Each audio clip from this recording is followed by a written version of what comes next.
Alf will also join the panel later on as part of the investment team of Alpha JWC Ventures. Now, without further ado, I will give the floor to you, Pak Jeffrey.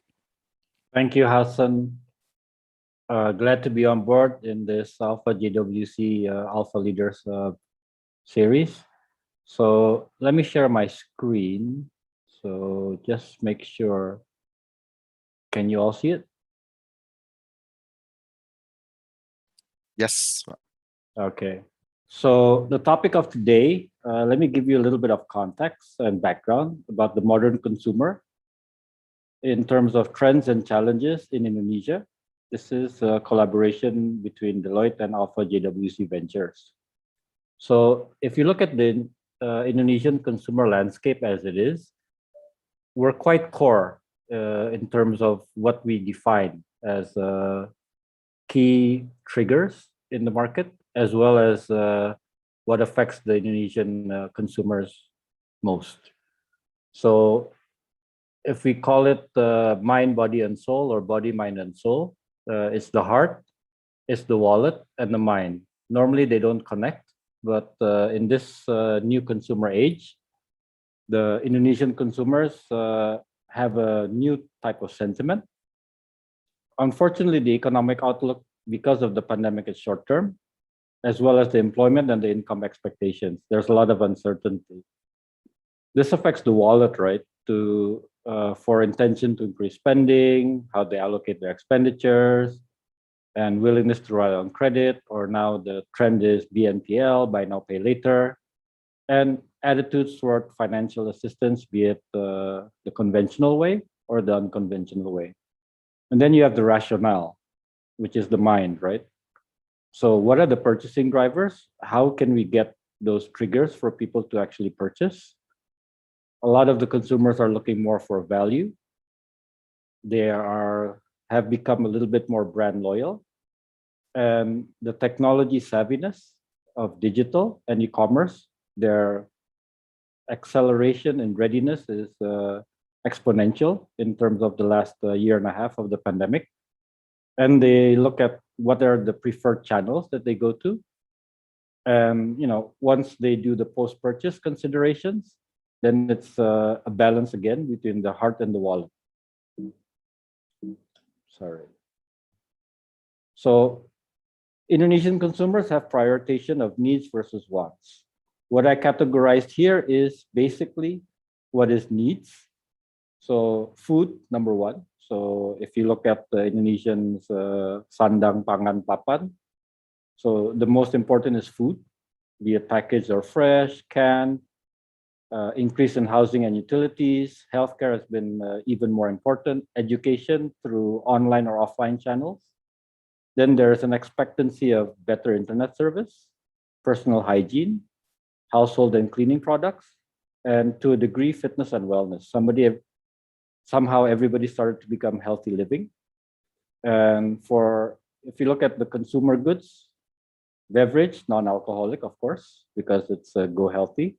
And to be a unique one is tobacco. The tobacco consumption in Indonesia has not decreased. It has stabilized even during the pandemic. Welfare and savings, insurance is a key factor, as well as savings as well. For consumer electronics, we saw a spike in the Indonesian consumer of audio and visual because of work from home. Mobile phones also due to work at home. Household appliances, the major ones, and also the small ones. So the sentiment is remaining a little bit positive, but that's to a certain degree. If you look at the comparison between the years, we see that the negative has increased significantly. And this is across the board in all age groups, even for the young MZ generations, millennial and Z generations as well. And if you look at the consumer sentiment by city, it's quite similar across all cities, but with a uniqueness in terms of Jakarta compared to Bandung, where you see that the increase is about 10 to 25% for this. And the consumer expenditure, if you look at this, has decreased significantly in 2020 Q1 up to Q3. if we look at this. So post-pandemic, what we look at is would people increase their spending? The big no is about 40% versus the big yes is 60%. So it's a lot based on essential needs on what they want to purchase. So the change in expenditure reflect the new way of working, right? If you look at the basic necessities, as I mentioned before, it's food, transportation, a little bit less, so minus 10%. Housing and utilities has an increase, healthcare as well. Education, unfortunately, has gone down to minus 3.4%. This is also due to the availability of the bandwidth and the internet coverage all over Indonesia. But if you look at lifestyle, internet providers have shown positive growth. Cosmetic and beauty care, they're minus growth, unfortunately, because you don't always have to turn on your videos like all the panelists here. So the expenditure on cosmetics or beauty care for men and women have decreased. If you look at clothing and footwear, it's the same. But if I can identify clothing and footwear, minus 14% is predominantly on waist down. There's less expenditure on waist down. And actually the waist up, the expenditure has increased. So the variety has increased. There's no more mix and match. There's only a top and that's it. And if you look at leisure holidays, because of this, we cannot do any leisure holidays because of the pandemic situation and the lockdowns in several countries around the region and even Indonesia, even though that we see there's a spike in local destinations in Indonesia as well. So credit has increased. So a strong willingness to rely on credit for necessities. A lot of people have opted for buy now, pay later, also online loans, etc., to finance the gaps that they have in income. So this is an alarming figure if we see for the Indonesian economy. There might be a bubble evident in the near future, but hopefully the economy gets better and then the consumer sentiment grows positively again. What are the purchase drivers? Indonesians being Indonesians, is always promo and discounts. So they're waiting for consumer promos and discounts, even from the fintechs, e-wallets, etc. Free delivery because everything is delivered home. To a degree, social responsibility in terms of purchasing the products. Preference and contactless delivery as well.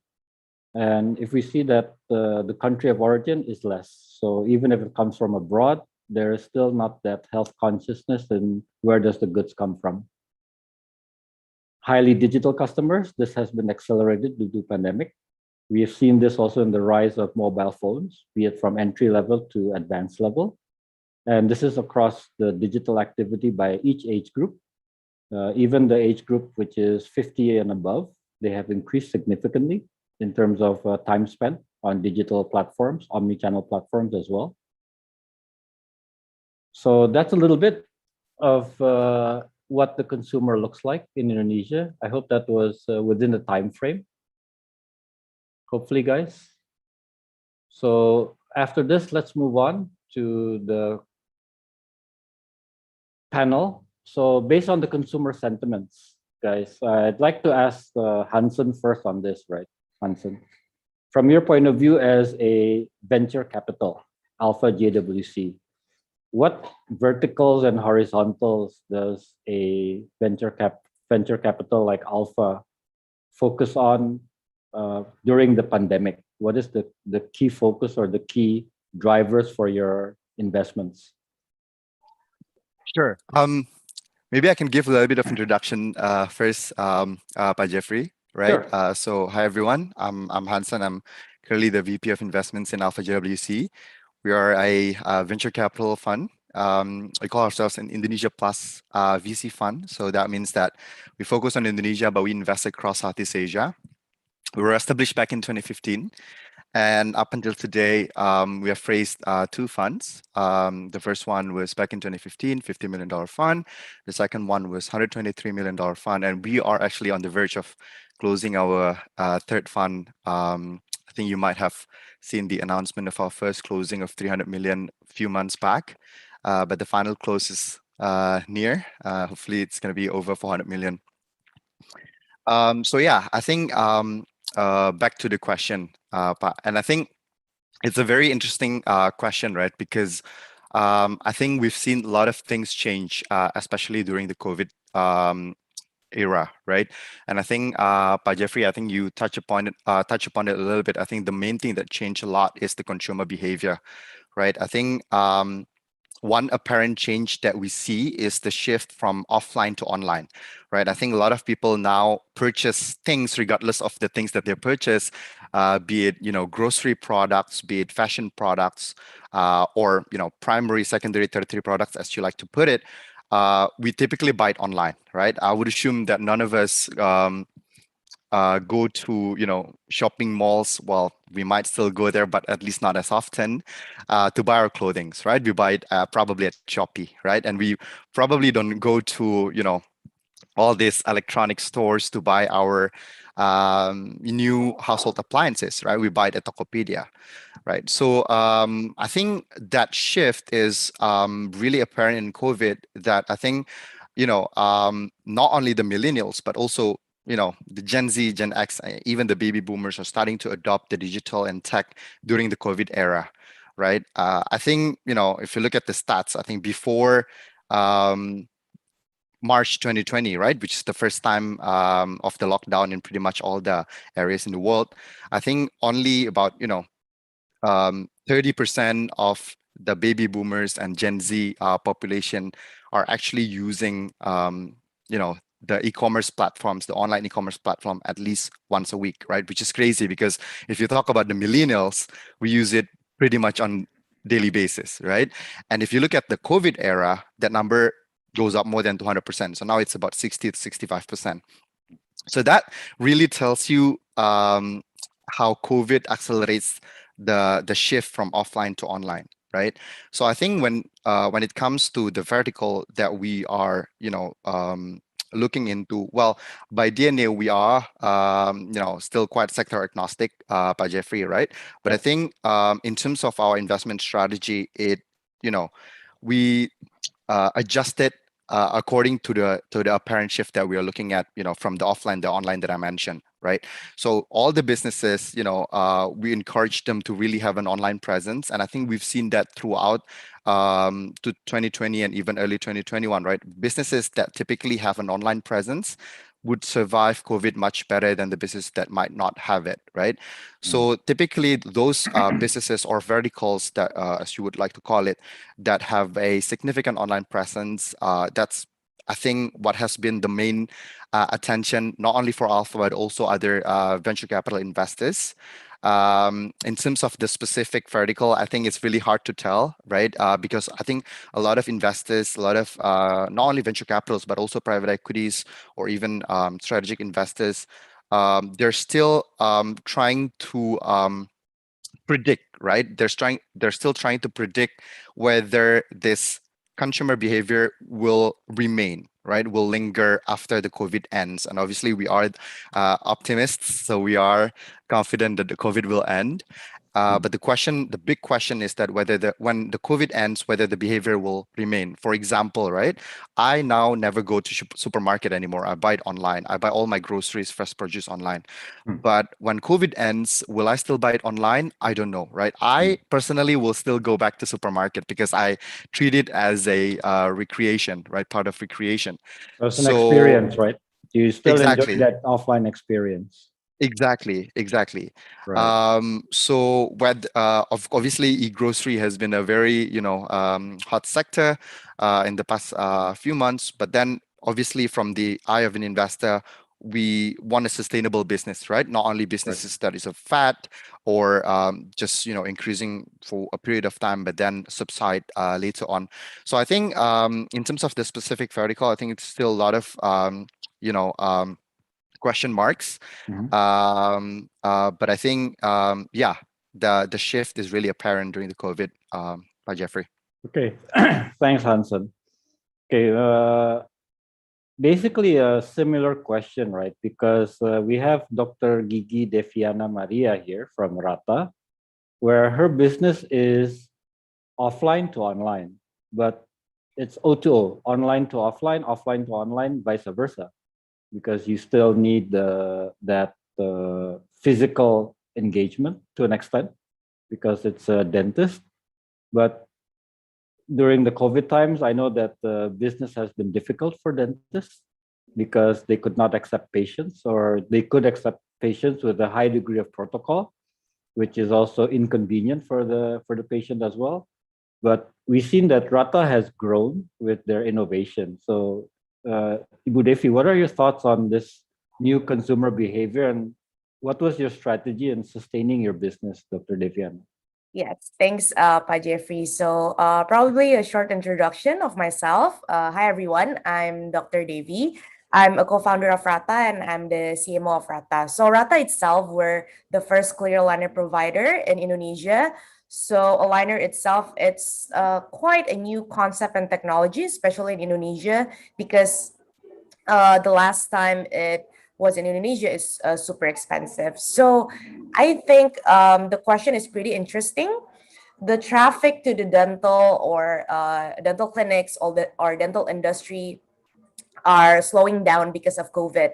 But for the customer perspective, they actually wanted to improve their self at home from the perspective of health and wellness. So therefore, our concept has grown so much during COVID because we managed to leverage the online consultation, the online treatments at home. Because I think since COVID happens up until now, it molds the customer's behavior, especially in Indonesia, to be more online. So I see the trend of even buying furniture online. Before COVID, it doesn't really pick up from even the furniture, but I guess we're adapting to the online side of things, and of course, it happens in our industry as well, where usually customer would book the dentist to go facing the dentist in the dental clinic. But now when we introduce you can do online consultation, even taking your dental impression at home for the dentist to see it, it works really well. So yeah, I hope that answers the question from our business side. Sure. Thanks, Dr. Gigi Devi. I think one of the industries that profited the most, I guess, because it's close to the heart, which is the stomach, is Mangkokku. Pak Randy, how did Mangkokku become Mangkokku, and how did you attack this pandemic situation, Pak Randy? Right. Thank you, Pak Jeff. Little bit introduction for myself. My name is Randy, founder and CEO of Mangkokku. Basically, Mangkokku is basically the culinary startup that offer professional chef level dishes in the form of rice balls. We sell it at affordable prices, and then we twist our dishes into Indonesian taste and uses our local ingredients.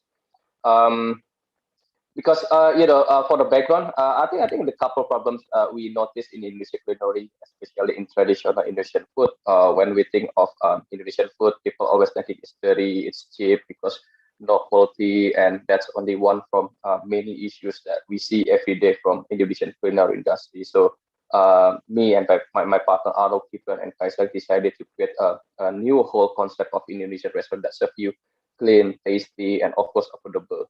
And it is actually starting from our experiences that our founders, the Mangkokku founders, believe that food trends comes and goes, but authentic Indonesian taste will always have a space in our heart. But we want beyond authentic, so we put spice in creativity by tweaks. Rice bowl is basically a Japanese Japanese concept. So we fix the Japanese or rice bowl concept into Indonesian taste, and most of our ingredients we are using the local ingredients. Also, we confident that the professional chef level dishes that authentically are delicious, clean, with top quality can be affordable, served for everyone. So we committed to spreading and expressing Indonesian local deliciousness in a modern manner and bringing a superior dishes with affordable prices. And last but not least, we aim to serve a large and a wide-ranging demographic. That's why innovation and quality of our product is one of the key values that we want to deliver with the best way to grow fast, right, and sustainable.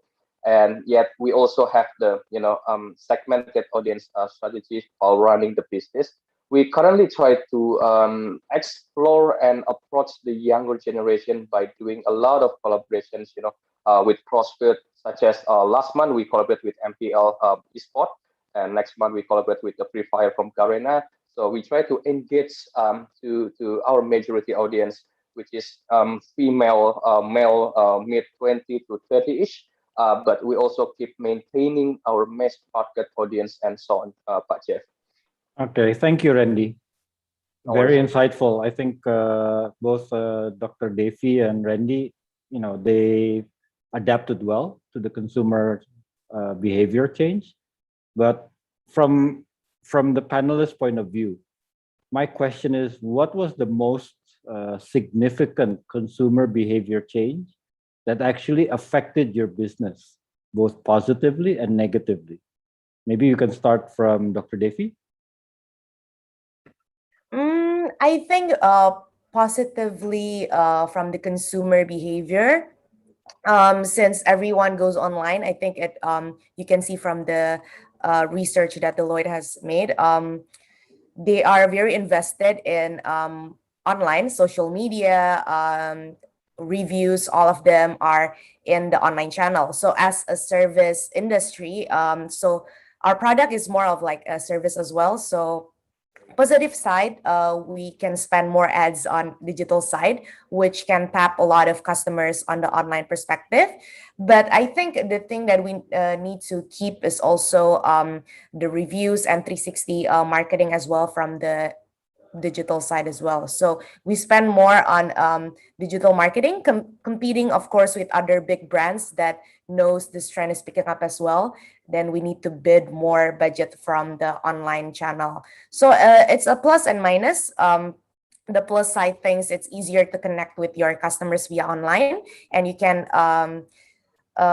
also connect with them and talk with them on online as well to see the insights. So I think that's the positive and negative side for us from the consumer behavior. Right. So from Randy, your consumer base is quite wide, right? As you mentioned earlier, it's over the whole consumer spectrum, basically over all of Indonesia as well. How do you reach your consumers? As Dr. Devi said, she increased her digital marketing spend across the segments to her target audience as well. And for Mangkokku, where do you think your best or worst consumer behavior impacted your business during this? Yep. Thank you for the question. So basically, we understood with so many culinary options and distinctive dining experience and styles available to consumers these days, competition in F&B industry is fiercer than ever before. But to standing out and sustain in F&B industry basically is the key point. Is back to the essential of F&B itself.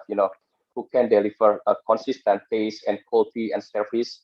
And basically F&B for me personally, it's a very straightforward business budget. You like the product, you buy the product. It doesn't matter how famous the founders are. If you don't like the product, you're not gonna buy the product. As simple as that.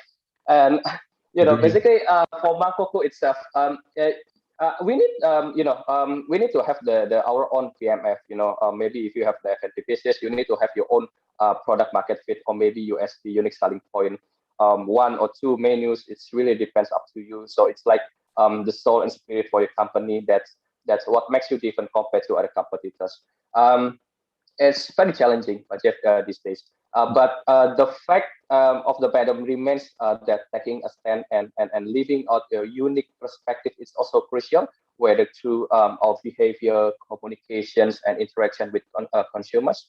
So to do that, we make sure to keep visible, just people can feel and identify us, also able to consciously choose us. We created engagement through that. The online space is currently coded. That's why we create a dialogue, not monologue. We also harness to on-trend ideas and flavor innovations.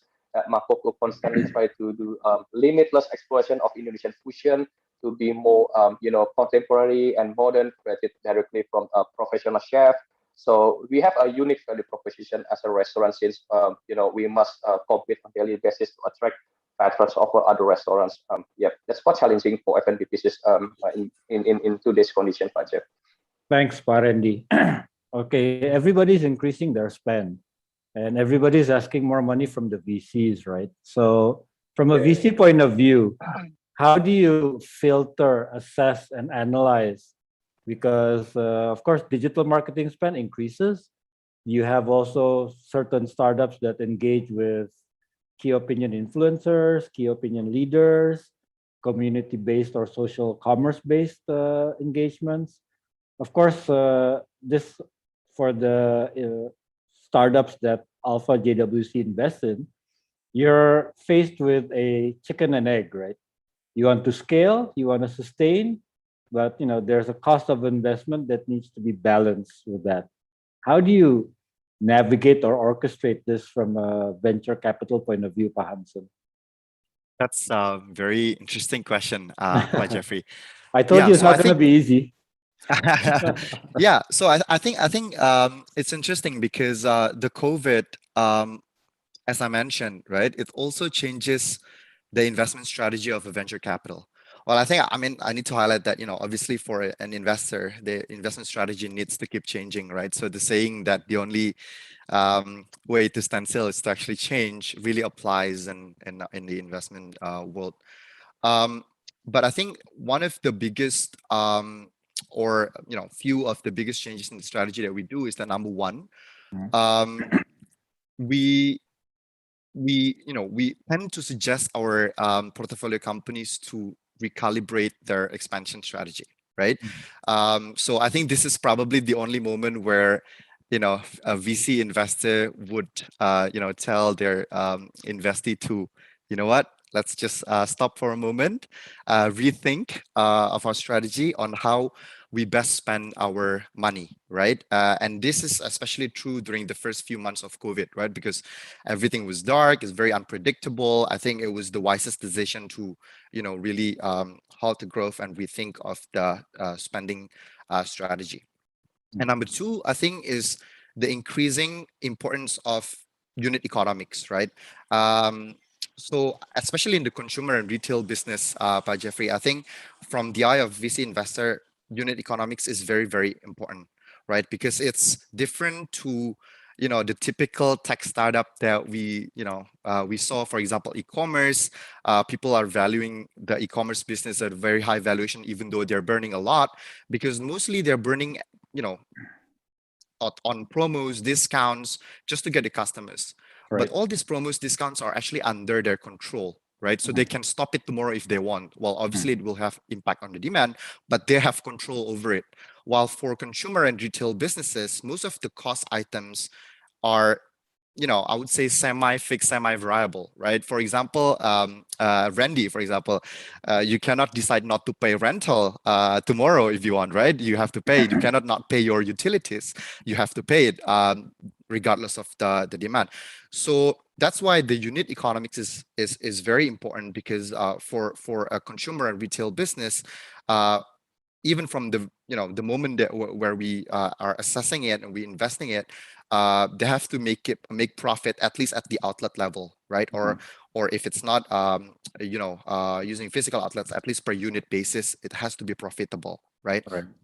So the importance of the unit economics really increased by a lot during the COVID.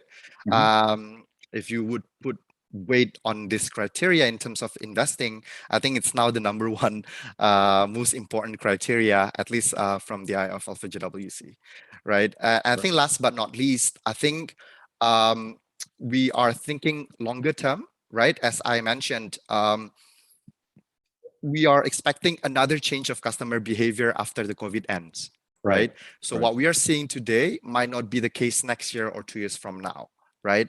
If before COVID, we might be able to predict 1 or 2 years, so we can just focus on what the business has today. Now we cannot do that, right? We have to be more visionary. We have to be able to look at, okay, what 2 years from now will entail in terms of customer behavior, in terms of the competitive landscape, and so on and so forth, right? So when we are assessing a company, we have to be more visionary. And how do we apply that? We typically, do regional benchmarking, right? We see in the other regions, in the global market, what works and what doesn't work, right? Regardless of the situation. So I think those are the three, things that we are implementing when we are assessing company Right. that are driven by this pandemic, by Jeffrey. But a very Right. interesting question, nevertheless. Okay, let me give a little bit of a point of view from Deloitte side, right? We've experienced that industries have been accelerated in digital transformation, right? In all aspects, from logistics, supply chain, customers, digital marketing, Internet of Things, etc. But you see that there are some companies that have a certain level of digital maturity where they suddenly realize, hey, do I know my customer? Do I have a 360 view of my customer? Do I know their customer lifecycle value? And has that changed, right? So let me take an example of the automotive industry. After the pandemic, of course, the government gave a lot of measures in terms of tax relaxations. Car prices went down just to stimulate the car industry. Why? Because the consumer behavior changed from, should I use public transportation? Is it safe? So that was a big question mark. If not, the second one is, should I use ride hailing? Should I use the ride hailings of the world, the Grabs and the Gojeks? Is it safe or not? And number three is that, oh, okay, I need to buy my own personal space. What is the personal space? It's transportation, be it a two-wheeler or a four-wheeler. So based on the economic scale of each consumer, there was a shift in purchasing behavior. A lot of people that originally had, say, 3 cars at home used by each member of the household decreased to 2 cars or even 1 car because they did not have the need for transportation as frequent as before. Everything is online, work from home, school from home, fitness from home, dentist from home, eat from home. So there's no experience delivered anymore. So in terms of like food, Mangkokku, the main point is getting your repeat customers, right? To buy again and again and again from you. That's the brand loyalty. For Rata, the problem is, yes, you have innovation solutions, right? For your dental care. But a lot of people think like, okay, what do I do when I have a toothache? How can Rata help me when I have a toothache? Because that affects your well-being, your health, your wellness, your attitude, your behavior. Consumers behave differently when they have a toothache. Sakit gigi lebih nggak enak daripada sakit hati in Indonesian, right? So I'm trying to gauge your opinions from Dr. Devi, Randy, and also Hansen, right? What are the consumer shifts or in terms of behavior online to offline? And for a product like Mangkokku, it's affordable. For a product like Rata, is it affordable to which segment? And how do you address that specific segment, right? To bridge that gap. So maybe Dr. Devi, if you want to start. Yeah, it's always interesting to talk about customer segment. Where is our customer is the big question, right? In order for us to spend on digital marketing, of course, we need to know what kind of customer do we want to spend the ads with. If not, like the customer acquisition costs won't solve anything. So it's been a really interesting topic for me personally as well, because our kind of business is kind of different with other players in the market, and we're the pioneer in Indonesia as well. So we need to figure out how do we. So I think two things that matters: the message that we'd like to share to the customer, and secondly, where's the customer that we want to share the message. So from the lesson learned, I mean, before COVID, it's easier because you get to have an offline events where you explain about your products face to face, and they immediately know about it. But from online, the I would say the journey would be much trickier because you need to compete with other brands. Yep. In 5 seconds, you need to catch their attention to understand more. And I think the customer in Indonesia doesn't really like to read. So if I put all the explanation in the website, they won't read it. They will just, okay, where can I ask these questions? And then you need to educate them. And then you need to figure out who are these people that have done conversation with us? Who are those people that haven't even started talking with us, but actually those are our customers? So those are the things that we are currently even still, like optimizing and really knowing our customers and giving the product they actually want is really the end goal for, I guess, for every brand as well. Right. I think dental is even more important alongside, of course, cosmetics, because as I mentioned in my presentation, right, everything now is about waist up, pinggang ke atas. Do people buy shoes? Nah, maybe for sports. Do people buy pants for jeans? No. The industry of jeans and shoes, especially I would say professional shoes, has gone down. Jeans even has gone down. People don't buy new jeans anymore because their jeans are not used. What's visible to all of us, I think, is just the top. Jeffrey has a polo shirt, Hansen has a polo shirt, Devi has a shirt or a semi t-shirt, Randy has a t-shirt, right?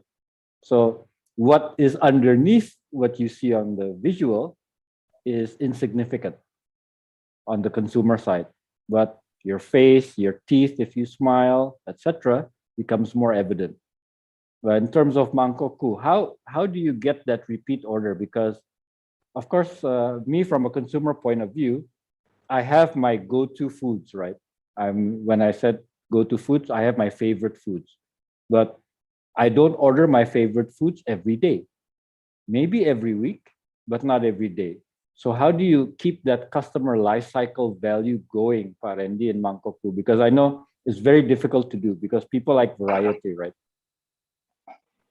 Yeah, yep. So that's a very good question. How to reaching and retaining my customers? Basically, well, in today's conditions, dine-in sales recovery is one of the challenge today. Jeff. The customers' choice regarding the dine-in concept have changed to this unprecedented global pandemic. But we set concrete action by build the consumer's trust while ensuring the health protocols, sanitations, and food safety from the productions, preparations, and deliver to the end consumers. So and then we use a strategic communication and outreach variety methods campaign to foster high level of consumer trust. So and then we carried out digital order payments with a touchless and cashless technology. So available customers who come and place orders and payments via devices with the physical distancing concept. And then pricing strategy is also adjusted to the current conditions so that it remains affordable to the general public. With today's consumer sometimes could be more demanding. They want to define their own experiences and communicate through the channels they choose. It is strongly push our business to be more proactive and keen to amplify the technology, channel, and trends that change really quickly.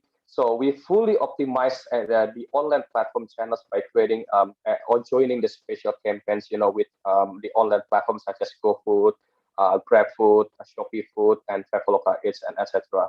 The goal is to bring this multiple touch point into the personal experience that engage the consumers. Um, Online delivery plays significant roles for our market. More than 80% sales are from online delivery platform. Promo and discount inevitable, of course, but that's why in the last 1 year, our expansion strategy not targeting malls because the online strategy, offices or maybe the big stores like a flagship. That's why in the in the last 1 year of our expansion strategy, half of our outlets are cloud kitchen, like a ghost kitchen. And then the challenge today in today's condition for F&B, everyone have their phone just like one click away to order food, Jeff.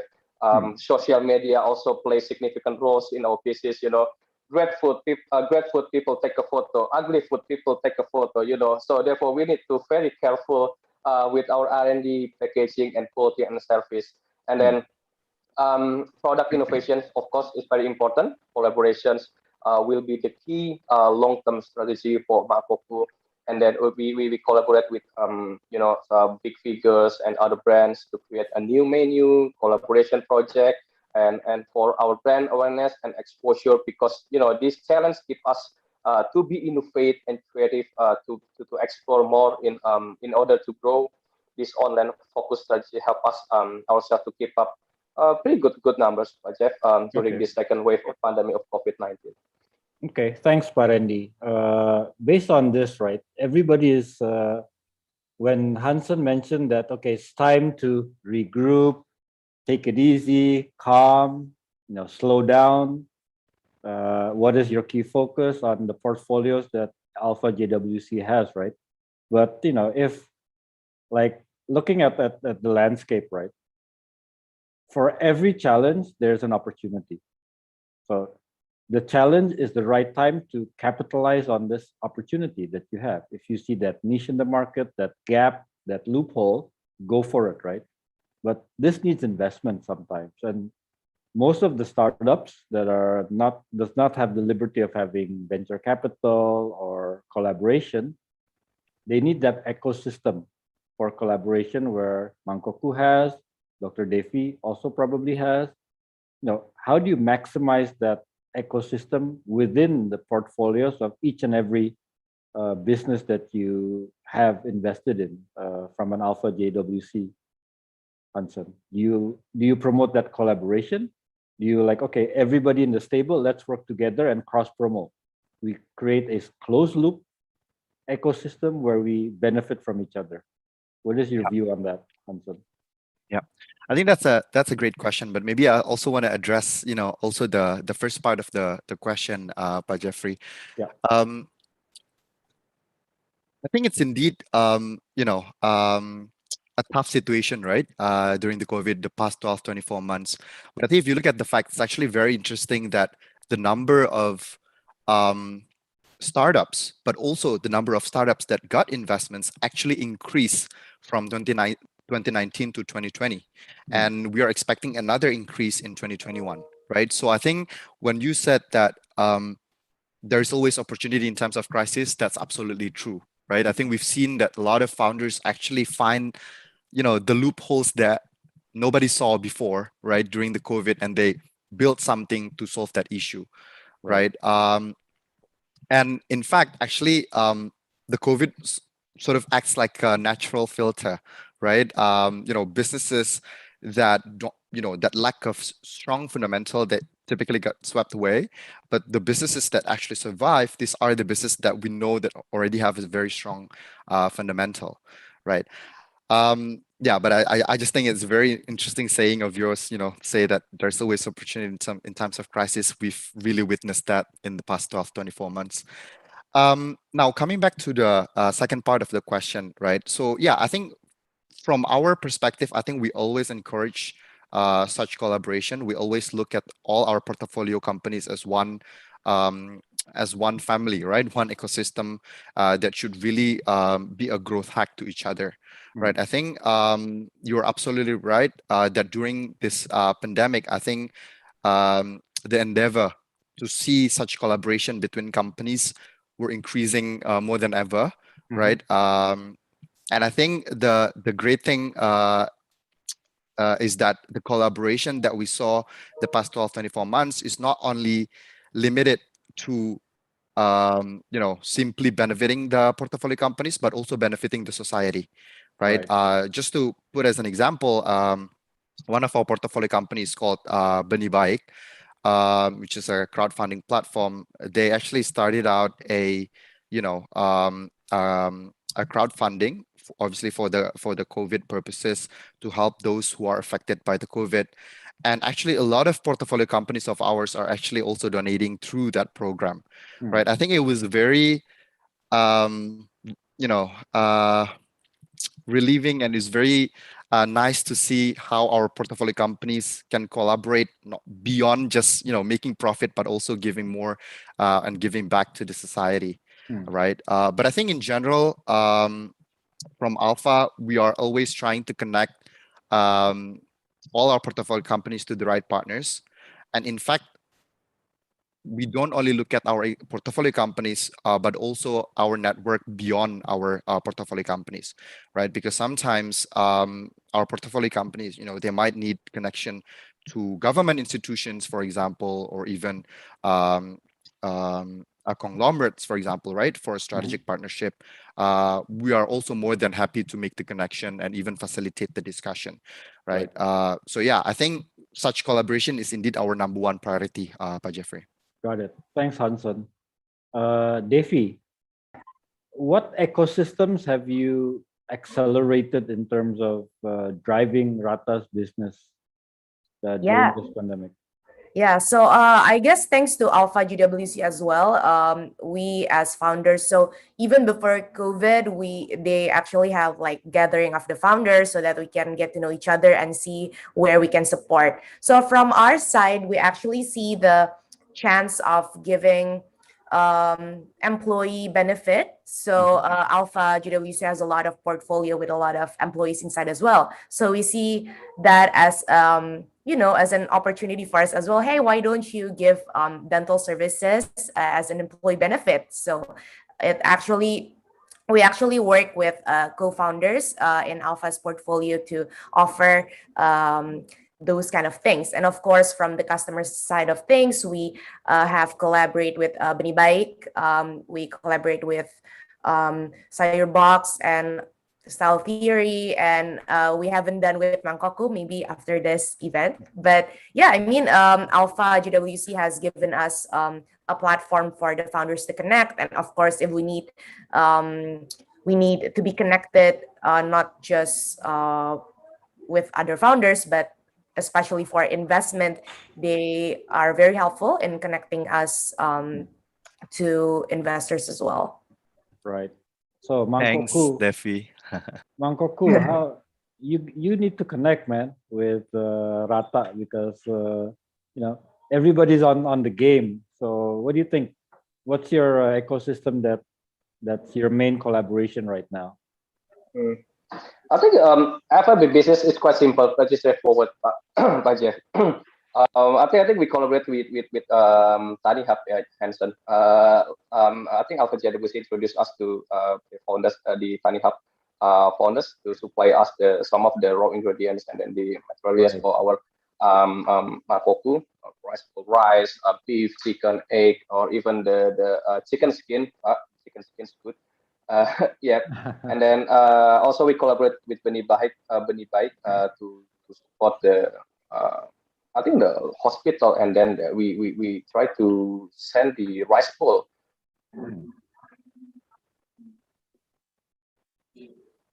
Hello? Oh, I I think there's connection issue here. Yeah, with Randy. Okay. He'll be back. Don't worry. I think he's trying to get his connection stable. But Jeffrey, it's interesting to see a lot of questions about discounts and what's your opinion about Indonesian living discounts? My opinion is there was a question on credit cards, right? The credit card industry has pivoted to the e-wallet and fintech industry, but the consumer behavior is exactly the same. From a Deloitte point of view, we see the consumers of predominantly female, that if a female pack comes together, right? They come together and have dinner or lunch or whatever, they gather together, all females. Upon the presentation of bill, there's always this female in the past that will ask, promo credit cardnya apa? What is the promo on which credit card? Based on that, the female will pull out the credit card and who has it. If she doesn't have it, she will ask who has it. So that female will pay the bill and the rest will transfer or give cash to her, correct? There's one phenomenon that a lot of people has not deep dived into it. What we say is the house always wins in gambling, kalau judi. bandar selalu menang, right? And when you receive the cash, normally the bandar always wins because the one who's paying with the credit card will always say, don't forget pajaknya ya, plus 21%. And people round up the number because they don't have the exact number, let alone is plus pajak 20%, kira-kira berapa, right? What is the amount? Normally, the one who's paying enjoys the benefit of the plus plus. When I say plus plus is, the bill is 818,000 rupiah. The one who's paying via credit card promotion receives 850, 875, sometimes 900, right? So untung, profit taking. Whereas if you look at the fintech e-wallets, they have created this business model where you can split bill, right?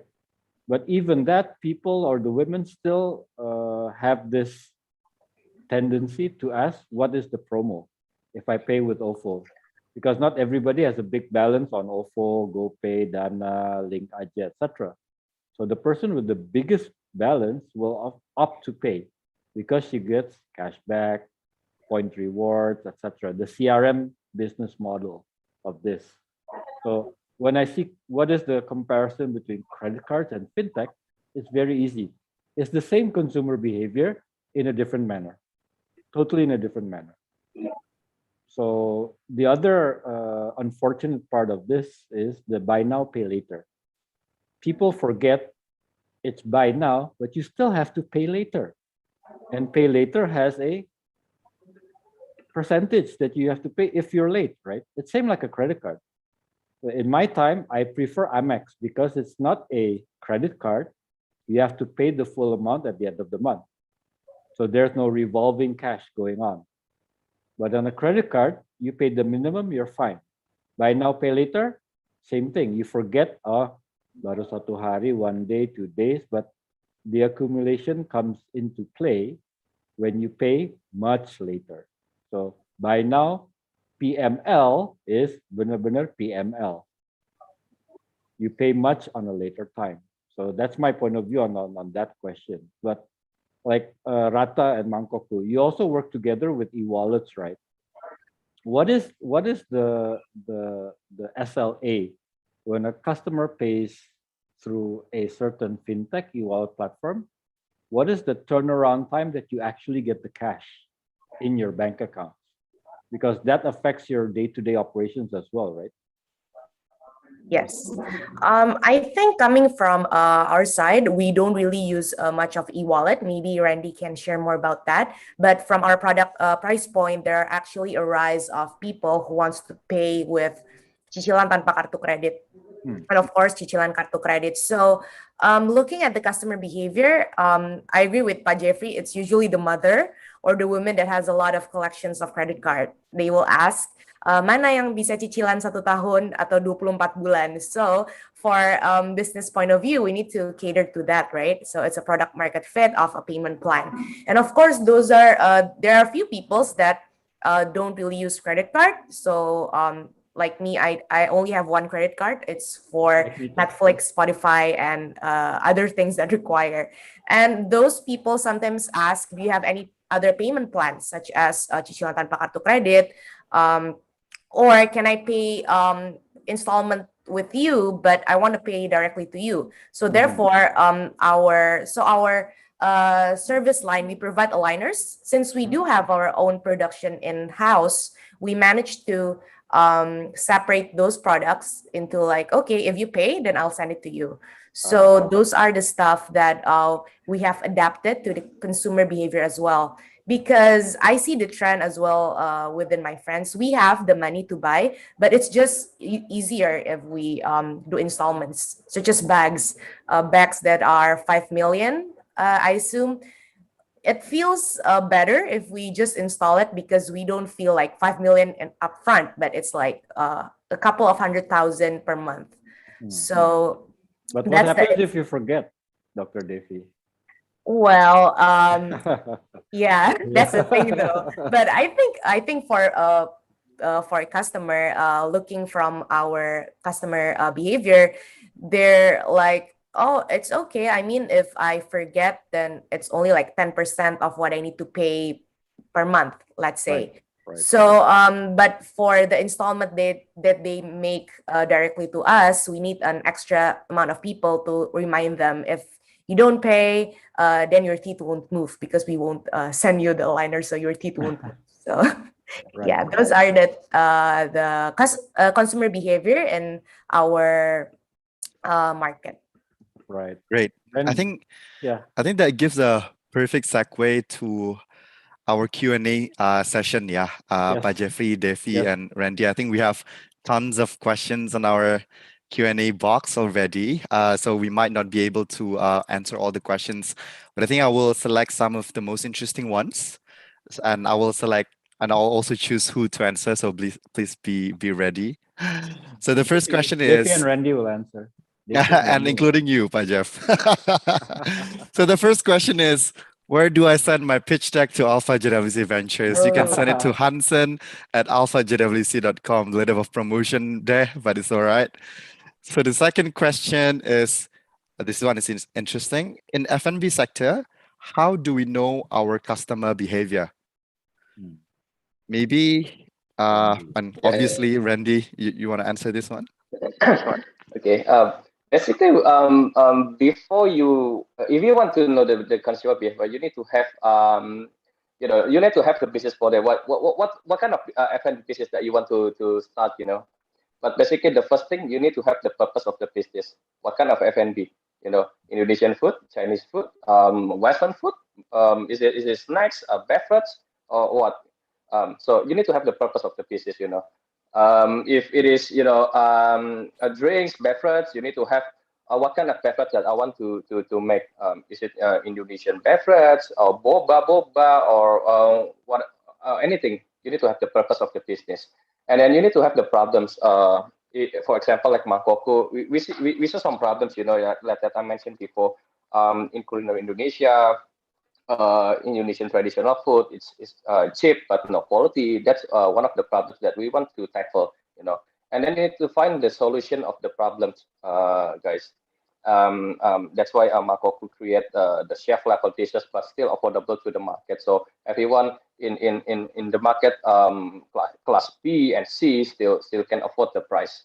And then you need to have the identify the competitors for bakmi. If, for example, if you want to build a startup bakmi, and then you need to have you need to know the competitors of bakmi GM or bakmi whatever, and then you need to understand the competitors' ranks, and then after that you need to have some kind of products. What kind of product you want to? Is there any differentiate between you and the other competitors? Your noodle is more chewy, is more bigger than other competitors. You need to understand your products, and then you need to try to understand the pricing strategy. If possible, sell cheaper, 30,000 rupiah, and then you need to have, okay, maybe I will sell it quite cheaper than competitors, and then you can gather the more consumer to buy the product. And then you need to understand the market size. It's very important to understand the market size. For Mangkokku rice, everyone in Indonesia, almost 99.99% it rice. So market size is not gonna be an issue for us. And then you need to have a good R&D. What kind of product that you want to build? Fried chicken. What kind of fried chicken you want to make? Is it the flour one or spicy one? Or if you want to make sambal, I don't think everyone would eat sambal. You need to understand the market of sambal. You need to understand the market of fried chicken or beef and etc. And then you need to have the vision of the company. For Mangkokku itself, I think Rata, we have a vision, right? The web Alpha JWC won't interested in us. Yeah. And then next month, what kind of product you want to make? Next year, what kind of brands that you want to make? In the next 2 years, what kind of development that you want to make? And that's the visions that will keep you sustained in the market. And also, last but not least, I think this is the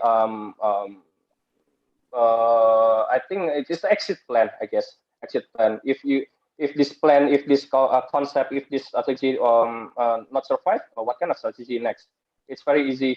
If you still have one outlet, it's very easy to make a change. Don't afraid to make a change. Like okay, my rice bowl is not doing well. So I think we're gonna move to the next strategy. Maybe we can change it to the noodle concept of beverage concept and etc. So that's the I think the I can share it to you guys. Thanks, Randy. Devi or Pa Jeffrey, do you want to add anything on I think, this? yeah, for F&B, one of the most difficult things is maintaining, as Randy said, the unique selling point and the product market fit, right? Yep. You have to have that hero product, but you also have to have that innovation behind it, based on knowing your customer, what is the preference, or even setting the trend. So launch something that is not easy to be replicated by your Okay. competitor. Yeah. Yeah. It's like I've been to Japan a couple of times, and I always go back to the same soba place because you just can't get enough for me. And their variety is quite good and they're unique. So that's something that Mangkokku I think has resonated to its consumers. That even though you don't go there, you don't eat Mangkokku every day, but it's like that feeling of kangen makan ini, and you have that kangen 4 times a month. That's Yeah. something that resonates with the consumer. I don't know, Devi, what do you think? Yeah, I think as a foodie myself, I think Mangkokku has really great concept where I think Indonesian cuisine, it would be something that we will always be craving for, right? I mean, there's a trend of waffles, I think, akhir-akhir ini kan. Cuman I think for waffles itself, since we're not very Western, it won't be a long term, like you'll crave like waffles for like what, for every 4 months. So I think Randy and the team actually has a concept towards this as well, which we Indonesian, of course, we will always be looking for Indonesian cuisine. Right. Great. Yep. Yeah, Thanks. product market fit is very important. Yeah, unique selling point, like making 1, 2, or maximum 3 killer products that could be the soul and spirit for your company. Because until today, based on our data, I don't see any correlation between having too many menus with increasing in sales, Pak Jeff. So better focus creating uniqueness and quality and service in your business. That's very important. Got it. Hansen, back to Got you. it. Thanks, everyone. Yeah, so next question. This one is also interesting. I think Pa Jeffrey already touched upon it a little bit, but I think it's worth deep diving further. So the question is, what's your perspective on the credit payments in Indonesia? Has it been successful in increasing the pie for the business? Maybe I want to start with Devi, because I know that Rata is also exploring, actually already partnering with BNPL provider. Yeah. Ini kayak gue terus nih yang pertama questionnya, but okay, I'll try to answer. Tadi kan Randy, bro. Iya, oke. Kalau dari from my side, actually, mungkin dari business point of view kali ya, why do we partner with those pinjaman online tanpa kartu kredit? Because it's safer for us juga kan sebenarnya. So when customer made the pinjaman, they actually gave us the full amount of what customers want to borrow gitu. Jadi from business point of view, especially for everyone here that are building a business, it's actually better, it's actually safer for us juga gitu, not having untuk nagih-nagih customer dan lain-lain. But for their business point of view, I don't really have any clear sense on that. Pastilah kayak banyak effort yang dilakukan untuk how to tagih the customer, making sure that they are eligible to do the untuk borrow the money juga. But from our business point of view, it's easier to partner with them because they give our customers so much benefit, and from our point of view juga kita nggak dibebanin apa-apa yang terlalu significant gitu. Got it. Thanks, Devi. Pa Jeffrey or maybe Randy, you want to add anything on this? Maybe before Randy goes, let me touch upon it a little bit, right? The purchases increase, the consumption increase because of this buy now, pay later, for sure, right? And of course, they go through the KYC, the eKYC, the credit scoring, the checks for the eligibility, right, to pay this. But a lot of them become impulse buyers, in my humble opinion, where they don't have the means, let's put it that way, to acquire a certain product that they need. Say, for instance, handphone, laptop, headphones that we use because of the work from home situation or school from home, but they need it. So they sacrifice, I would say, their disposable income with installments that, if they're late, especially if their income is not stable, that they, I would say, gali lobang yang besar, right? Gali lobang tutup lobang, which is dangerous for a certain segment of the consumers. I'm not saying all segments, but a certain segment. If I compare to urban versus rural, rural has less of this BNPL because they have less credit history. So they're opted for cash. They're forced to do cash or payments. Whereas the urban market segmentation, they have the credit history. Everything is, credit checks are done to the extreme that you can actually verify.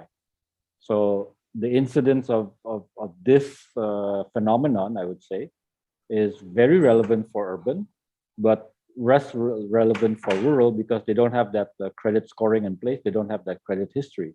This also ties into the small medium enterprises, where their problem is how to get credit, which is a vicious cycle. They don't have credit history. They never had a credit card. Some of them just have a bank account because of this pandemic. They need a bank account to receive payments, but in order to get a loan, they don't have the credit history. So it works pro and cons from my point of view, Hansen. Got it. Got it. Thank you. Thank you so much, Pa Jeffrey.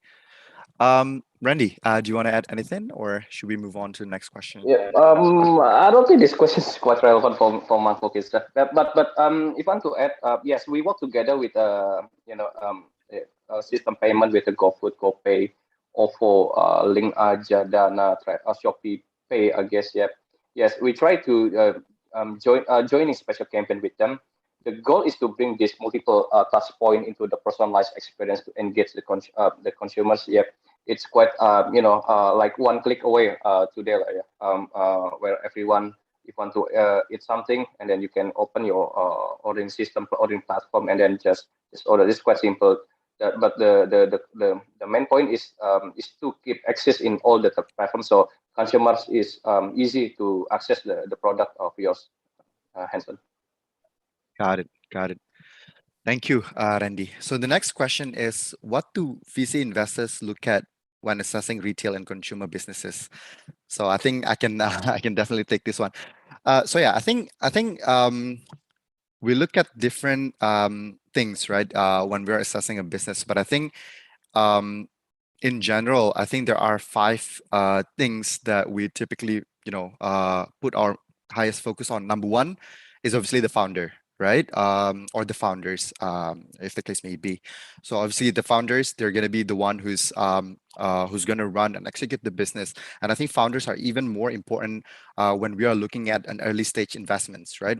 Because we believe that when the founder is great, even if the business model that they're currently doing does not work, the founder will be agile enough to pivot the business into something that is workable, right? So founder is very important, especially for early stage investment.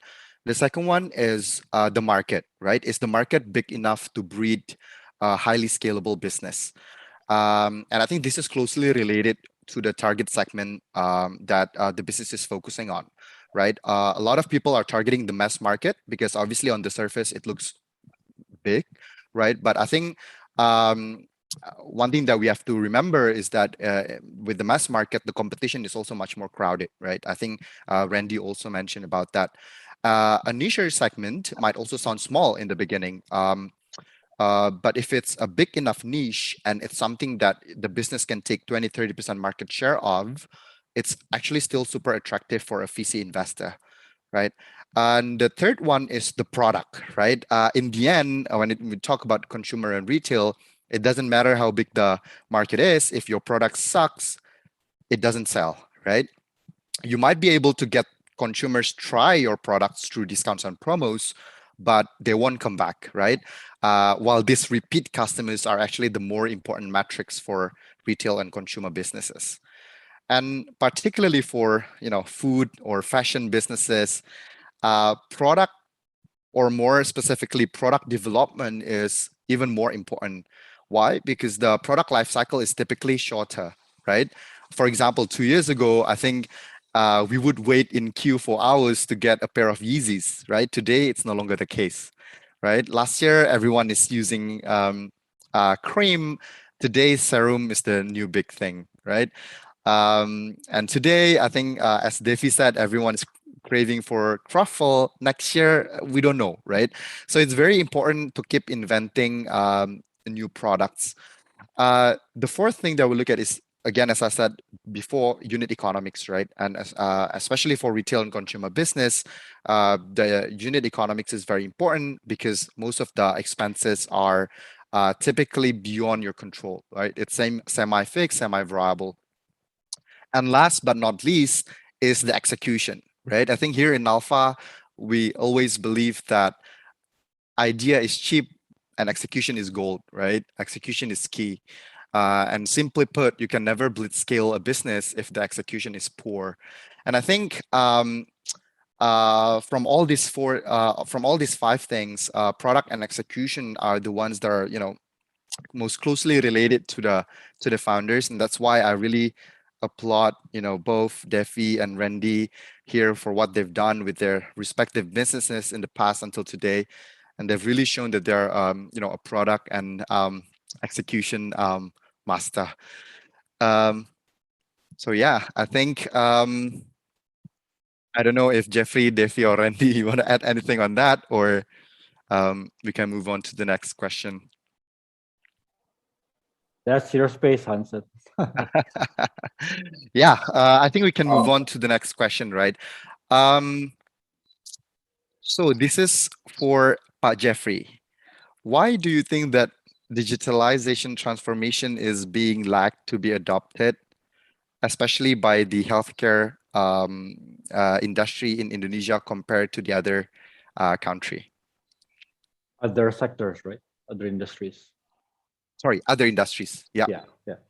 So let me define lag to be adopted by healthcare. I think like you have e-healthcare startups that have pivoted increasingly, but I think to touch on that, it's the lack of the infrastructure for the remote e-healthcare capabilities. So when I talk about infrastructure, I'm talking about IoT devices that can be delivered to patients for monitoring that's real time, that's connected to the doctors, right?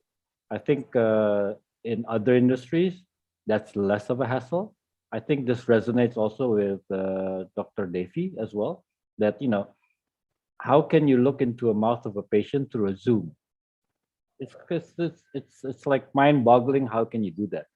But if you can have a device that you can send to your patient, that's like an endoscopy, whatever, that you put in your mouth, blah, blah, blah, and then the doctor can see real time on his or her screen what's happening in your mouth. That's something that will accelerate e-healthcare. But the current e-healthcare ecosystem has actually pivoted to a new dimension.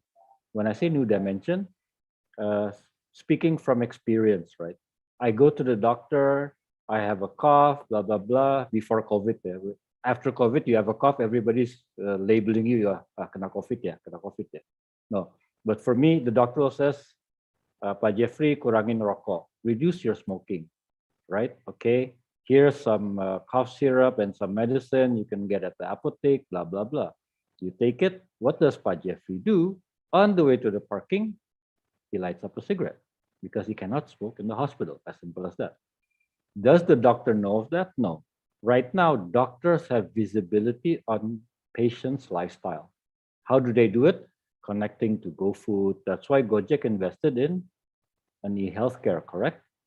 What is the objective? It's an API connection to, okay, unique ID, Dr. Devi, she has, for instance, yeah, Dr. Devi, I don't take it personal, high blood pressure or cholesterol, the doctor will have visibility when Devi calls the e-healthcare app or the doctor and do consultation that, yeah, this and this and that. The doctor will say, yeah, you should reduce this, this, this. He will pinpoint the exact type of food you order on GoFood or GrabFood. Scary, isn't it? But it's for your own benefit. How does he know your household? He connects to the Sayur boxes of the world, to the Tani hubs to get that visibility as well. So he can prescribe a better solution for the patient, taking into consideration their lifestyle. So I don't think that the e-healthcare has lagged, but they cannot yet take it to the next level because the cost of the infrastructure needed to monitor patients at home is not cheap enough, let's put it that way.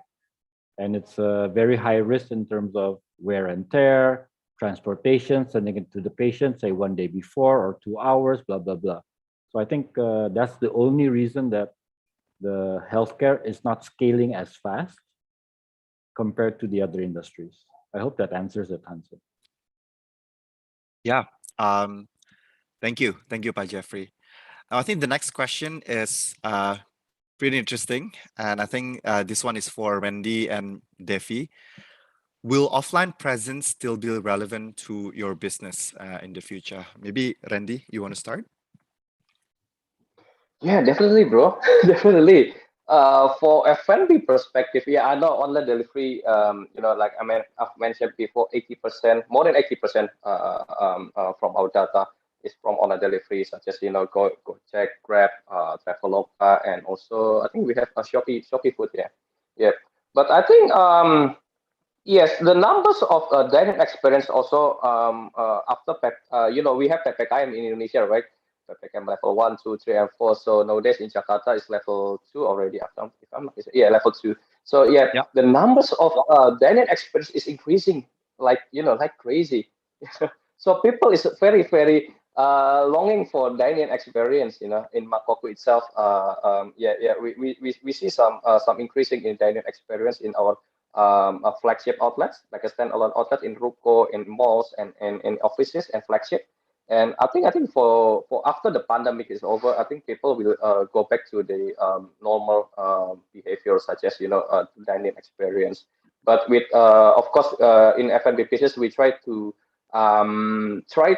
make it as comfort as possible for our customers, such as the safety protocol we need to obey, because it's also the regulation from the government, right? So we need to follow the regulation from the government, such as if you guys go to some other places, like we need to scan the Peduli Lindungi, and then we need to have the jaga jarak. One table is normally for four, is not for two. Yeah, we need to adapt that in that kind of situation, so people can our customer can feel comfort, feel safe in our dining area. Hansen. Thank you, Randy. Dev, you want to add on that? Yeah, of course. I mean, we can see the trend of economy is picking up as well when the PPKM is loosened up. So I think everyone is bored at home. They want to do improvement for their teeth, for their eyelashes, to eat outside. So of course, I mean, offline still plays an important part. But it's interesting as well, as Pak Jeffrey mentioned before, if only we can send diagnostic tools to everyone in their house so that doctors can, it'll make easier for us. I think one of the things, because I'm a technical founder, I'm a dentist, so I kind of know like what customer needs. And actually, we've done that in our online strategy during COVID times, where customers actually take a pictures of their teeth, and we as the dentist, we diagnose it and we tell them what they need to do if they visit the clinic. So having PPKM, I mean, the COVID situation is getting better. Offline would be super beneficial for us as well. Thanks, Devi. Pak Jeffrey, I'm sure you can add a lot on this. Well, I think Devi summed it up already, right? So I agree. It's the experience that people miss, I think. for me, I don't like the experience of a dentist, so I can't speak for that. But I do like the experience of Mangkokku. A lot of people are yearning, say like Hansen, right? You don't know if after it's back to semi-normal, you want to go shopping again. But it's that look, feel, and touch experience is more of a recreational experience to get out of the house is even more evident now. Wherever you may go, to a mall, dining, just purely grocery shoppings, or even to the pasar, people long for that. But you need to be mindful of protocol, health, hygiene, etc. People forget too fast that this is not over, right? So we're looking at the possibilities from a digital transformation point of view. What would be actually the new normal? We're not into that phase yet. We don't know what the new normal is because we see spikes here and there all over the world. We see clusters.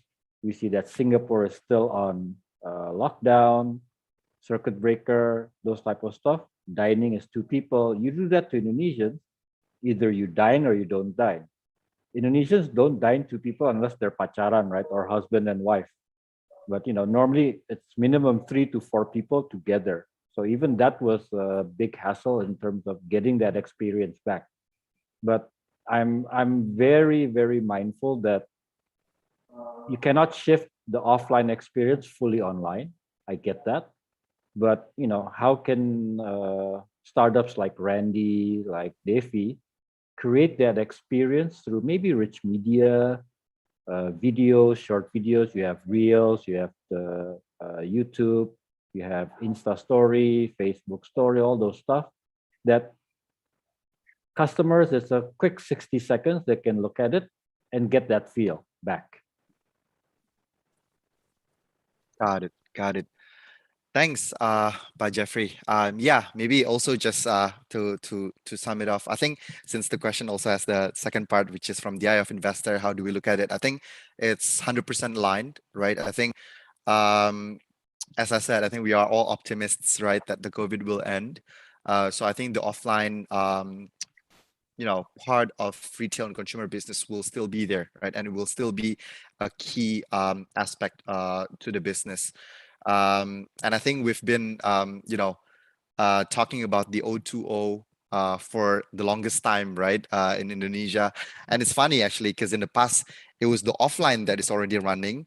It was the online that was still a question mark. And in this day and age, it's the other way around, right? It's the online that's running, and everyone is questioning whether offline can work again. But yeah, I think we are all here agree that offline will still be important, and especially after the COVID ends. Great. I think that is the last question that we have. I would like to thank Pak Jeffrey, Sani, Devi, and Randy, Pleasure. our great fellow speakers, for all the insights. Thank Super you. useful, not only for the audience, but also for me personally. And I think I would also like to thank all the committee, both from Alpha as well as the Deloitte team, who's been helping to arrange the event, helping to ensure a smooth sailing of the event. And also, above all, would like to thank all the guests and all the audience who has come to the event. Hopefully, can be useful, and hope to catch up with you all in the future again. Thank you. Sure. Thank you, Hansen. Thank you so much, guys. Pak Jeff, Thank you, Hansen, Dr. Devi, Devi. Randy. Thank you, everyone.